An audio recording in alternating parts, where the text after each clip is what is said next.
Si ta femme s'endort en pleurant, ce n'est pas un petit problème, c'est un échec de ta virilité. Si ta voix est plus forte que ton respect, si les mots durs te viennent plus facilement que l'amour, tu n'es pas fort. Tu es un désastre avec un certificat de mariage. C'est pour cela que j'ai créé une solution à la fin. Rien ne révèle un homme faible plus vite que d'élever la voix contre une femme qui te fait confiance avec son cœur. Chaque fois que tu la rabaisses, tu ne détruis pas sa dignité, tu détruis ta propre masculinité. Tu dis « je fournis, j'achète la nourriture, je paie les factures ». Elle te donne sa vie, son corps, sa jeunesse, ses émotions, sa patience. Tu ne lui fais pas une faveur en étant un homme. C'est ton devoir, comme Allah te l'a ordonné. Ce que tu dois faire, c'est vivre avec elle dans la bienveillance, avec bien plus que des provisions matérielles. Beaucoup de couples souffrent en silence. Allah nous a déjà donné la solution. Parfois, le silence n'est pas la paix. Parfois, c'est un cœur qui murmure à Allah parce qu'il ne sait plus comment parler à un être humain. Une femme ne pleure pas toujours quand elle souffre.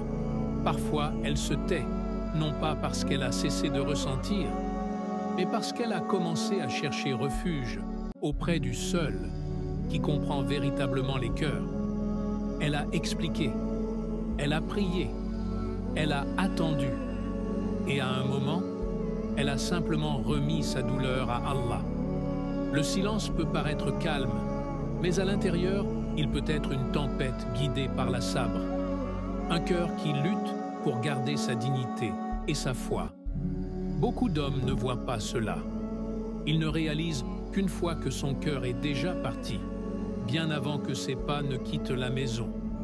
La vraie force n'est pas d'écraser la voix de ton épouse, mais d'abaisser ton ego pour Allah. Ce n'est pas d'être craint, mais d'être une source de miséricorde, comme Allah l'a ordonné aux hommes croyants. Car quand une femme se sent vue, honorée et en sécurité, elle devient un vêtement de sérénité et de lumière, une compagne ici-bas et dans l'au-delà. N'attends pas que son silence devienne distance. N'attends pas que sa patience devienne départ. Beaucoup de couples souffrent en silence. Allah nous a déjà donné la solution. Découvre les 3 lois coraniques pour un mariage paisible, rempli de rahma, d'écoute et de sérénité. Lien dans ma bio. La pire façon de guérir une relation, c'est de s'en éloigner. Prendre une pause ne soigne pas la blessure, cela l'approfondit. Ce qui commence comme un petit problème devient vite de la distance, du silence et de l'orgueil. Quand les cœurs se déconnectent, Shaitan murmure plus fort, et ce qui aurait pu être réparé avec de la patience devient plus difficile à reconstruire. Les relations saines ne fuient pas les problèmes, elles les affrontent avec miséricorde, communication et sincérité. Car l'amour véritable, selon l'islam, n'est pas une histoire de perfection, mais d'effort, de pardon et de volonté de rester dans la même équipe, même quand c'est difficile. Si vous ne pouvez pas tout régler aujourd'hui, ce n'est pas grave. Mais restez proches, parlez, priez, asseyez-vous en silence s'il le faut, mais ne vous tournez pas le dos. La distance ne guérit pas les blessures. La connexion, si.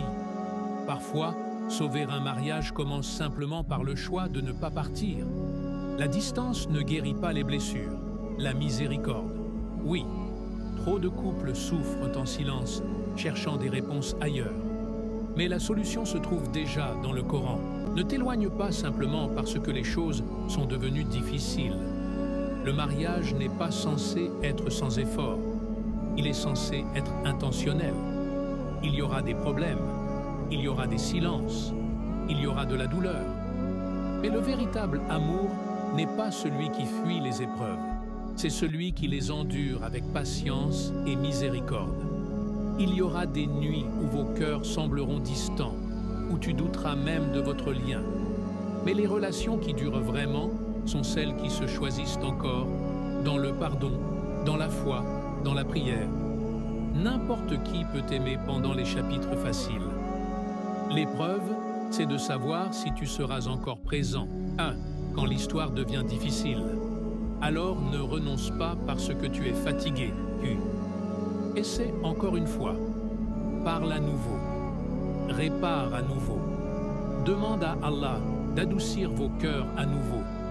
Car le véritable amour ne se prouve pas par sa perfection, mais par la manière dont tu es prêt ou à le protéger quand il est imparfait. Beaucoup de couples souffrent en silence. Allah nous a déjà donné la solution. 4 choses qui font qu'un homme perd le respect. Lentement, silencieusement, complètement, la critique en public. Quand tu le corriges, le rabaisses ou te moques de lui devant les autres, tu blesses sa dignité d'une manière qu'il n'exprimera jamais vraiment. 2. Le contrôle constant. Quand chacun de ses gestes, de ses décisions, de ses intentions doit obtenir ton approbation, il cesse de prendre l'initiative, non par paresse, mais par découragement. 3. Les plaintes incessantes. Si rien de ce qu'il fait n'est jamais suffisant, il arrive un moment où son cœur arrête simplement d'essayer. 4. La confiance brisée. Pas seulement la trahison, mais les mensonges, le sarcasme, la manipulation, toutes ces petites fractures qui tuent lentement le respect avec le temps. Un homme n'a pas besoin d'être adoré, mais il a besoin de se sentir respecté, valorisé et soutenu. Car lorsque le respect meurt, l'amour devient une obligation, et l'obligation ne bâtit jamais un foyer paisible. Si tu veux reconstruire la confiance, l'admiration et la connexion dans ton mariage, si tu veux un amour enraciné dans la miséricorde, la communication et la foi. Beaucoup de couples souffrent en silence. Allah nous a déjà donné la solution. Découvre les 3 lois coraniques pour retrouver la paix, la tendresse et la rahma dans ton foyer. Lien dans ma bio. Sa distance ne veut pas dire qu'elle ne t'aime plus. Cela veut dire qu'elle est fatiguée de porter la connexion toute seule. Une femme ne se retire pas parce que son cœur est vide, mais parce qu'il est trop lourd de tout ce qu'elle a gardé pour elle. Quand elle devient silencieuse, ce n'est pas du rejet. C'est une façon de se protéger de répéter encore et encore les mêmes besoins à un homme qui n'écoute plus vraiment. Tu peux croire qu'elle est froide, mais la plupart des femmes ne deviennent pas froides. Elles deviennent engourdies d'être invisibles et inaudibles dans leur propre foyer. Et la distance émotionnelle n'apparaît jamais d'un coup. Elle naît dans les soupirs que tu ignores, dans les silences que tu ne questionnes pas, dans les moments où elle avait besoin de toi et s'est retrouvée seule à tes côtés.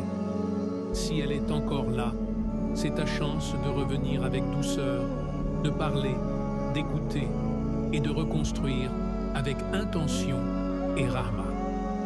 Beaucoup de couples souffrent en silence. Allah nous a déjà donné la solution. Découvre les 3 lois coraniques pour ramener la paix et la proximité émotionnelle. Lien dans ma bio.